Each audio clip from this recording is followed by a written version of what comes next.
Good morning, gladiators. It is Tuesday, October 13th. Let me double check. Yep, October 13th. Let's get started. Okay, so we are going to the last week of the 9 weeks. We are using a pretty pink folder again. And we will be working on Tuesday. Today is a great lesson because we're going to be discussing elements of culture. Culture is something that surrounds us every day, all day. Okay. This is something that is in our school, but it's mainly in our homes. How do we identify culture? Well, you can go back by tracing your history to where your ancestors came from. And then the elements of culture are picked up based on what your ancestors did and how that transcended over time to their kids and then their kids and then your parents and then now your kid, you the kids, and then when you have kids, it's going to keep going. It's just something that has been done for generations and generations, right? It's part of history. It's who we are. Many times when we talk about culture, we talk about our ancestors and we'll talk about something that, or we may find out something that they may have done maybe in the 20s, 30s, 40s, maybe even in the early 1900s, but it's very informative because some of this information, I mean, when you think of people riding horses, right, instead of a car, you may have someone who in the past in your family who was a cowboy or lived in the Western days, or maybe they were in a war, or maybe they fought World War I, or maybe they were colonists. They colonized and came from one of the countries in Europe. I mean, there's so much information. My grandparents, my great grandparents were part of the Mexican Revolution. And so the more I find out about my past, of course, being a historian, the historian that I am, it it makes me obsessed and wanting to find out more because this is my past, this is my culture, this is my heritage. So it's something that I continue to do, and I hope that when you leave my class, I really hope that if you get anything out of this, is maybe a better understanding of why history is so important. But I want you to get that what you learn in this class is something that you're going to go through every single day, because everything we're learning is literally a real world scenario, right? I mean, yeah, we're talking about the past, but it all comes back to the present. And I know culture is one of those items that a lot of my kids really enjoy, and I know you're gonna like it. So let's go ahead and get started. All right, so today you're gonna be learning about the 7 elements of culture. All right. So again, culture is our life. It's our livelihood, right?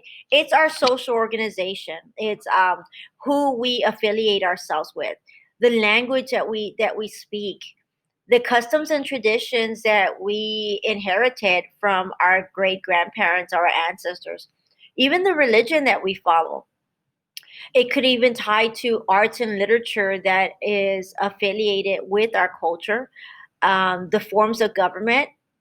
How does government affect our culture? Well, we're going to find out that a lot of people have been discriminated based on their culture because of the governments or the countries that they live in, and even the economic systems that we have been learning for the past 2 weeks, how that even may affect how government and economic system tie into why many cultures have been discriminated upon, or why they're not able to be so successful because they live in unlimited governments. So we'll talk about that today.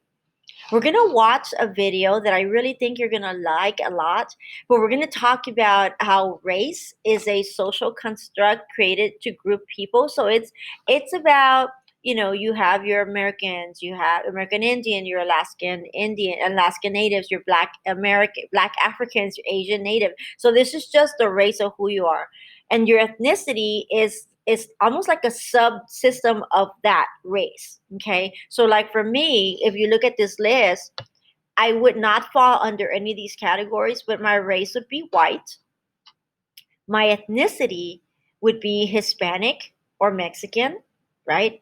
My nationality is American because that's the country that I come from. So I will help you break those down today so you can have a better understanding. Again, the social organization, this puts member into small units to meet their basic needs. So this is their family structure at home, how they rank themselves, and it's usually based on, grandparents, dad, mom, children, and we'll go over that today. Customs and traditions, these are things that we learn from our grandparents, right? How we're supposed to behave, the holidays and celebrations that we celebrate, even the food that we eat, that is part of our culture. Sometimes the clothing that we wear, the type of transportation, that doesn't really affect us much here, but it does affect other cultures, and we'll talk about that. Language could be the language that we speak at home, not when we're at school or with our friends. Typically, we're speaking English or Spanish, depending on your culture or who you're hanging with, right? Who you're surrounding yourself with. But at home, many of us tend to speak multiple languages. I speak English, and I'm not the greatest at Spanish, even though I'm Hispanic. My Spanish is terrible, but I do try. I do try, especially when I'm around my aunts and my elders. Most of them, the majority of them, speak both languages, but they feel more comfortable speaking Spanish. So I try my best speaking Spanish. So a lot of us tend to do that, especially with our elders. We will speak their language, and that's a respect issue. Many of us will do that. We'll even learn about some of the dialects, how they sound so different. Arts and literature is the human creativity. This is passing on the culture. A lot of times it's books. We'll read a lot of books. I think a lot of you all have read Tuck, no, not Tuck Everlasting. Oh my goodness, it'll come to me in a little bit. You read it in sixth grade. It'll come to me in a little bit. If not, I'll remind you in class. But that class is talking that book is talking about times when slavery wasn't around anymore, but there was still a lot of racism, and we'll talk about that today. I'll bring it. I have it up, and so we'll bring it in class today. And in religion, the religion that we follow, some of us are monotheistic, where we have a religion that believes in only one God, and then some you have polytheism, where they believe they worship in more than one God. And we'll talk about those throughout the next few days. I think Friday we'll get into religion, but I'll help you to understand the differences today in class. And in the forms of government, so government is to provide for common needs, keep order, and protect society from outside threats. But a lot of times, even our own government can hurt us, and especially in an unlimited government. And we'll talk about that today. Economic systems. Economic systems is what is our culture like? If you come from, up in the mountains, or you live in small towns in various countries, for the most part, if there's no types of jobs like manufacturing or any type of businesses, you're probably living in a traditional area where you have cattle, and you're herding, you are hunting, you're gathering, you're fishing. That would be a traditional economy. And again, that just goes from generation to generation. And then we'll talk a little bit more about market, command, and mix. We'll talk about how the government controls or doesn't control that. Okay.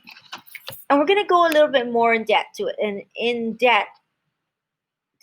I don't know what's wrong with me today. We'll go more in depth with the videos and the slides today. Then you're going to work on a graphic organizer assignment. This one's super easy. I think for the most part, a lot of you can probably do it on your own, but you can also ask your parents for help on this one. So I made an example of mine. So if you were to bring it up, let me show you. Let's see if it lets me bring it up. Okay, so this is mine. I'm Hispanic and Latin. I probably should put white here. I worship, I pray before a meal. Basically, I go to church. These are my traditions that I follow. I respect my elders. I work hard in my career. I care for others. I respect animals.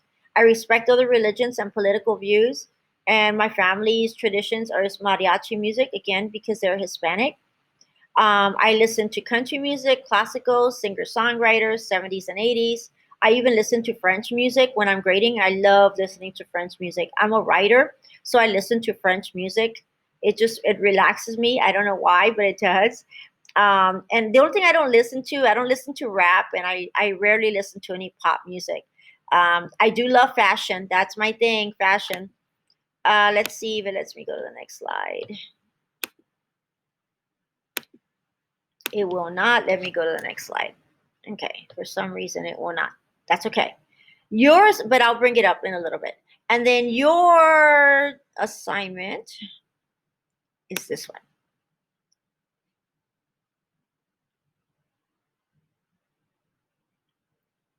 You're going to do the exact same thing.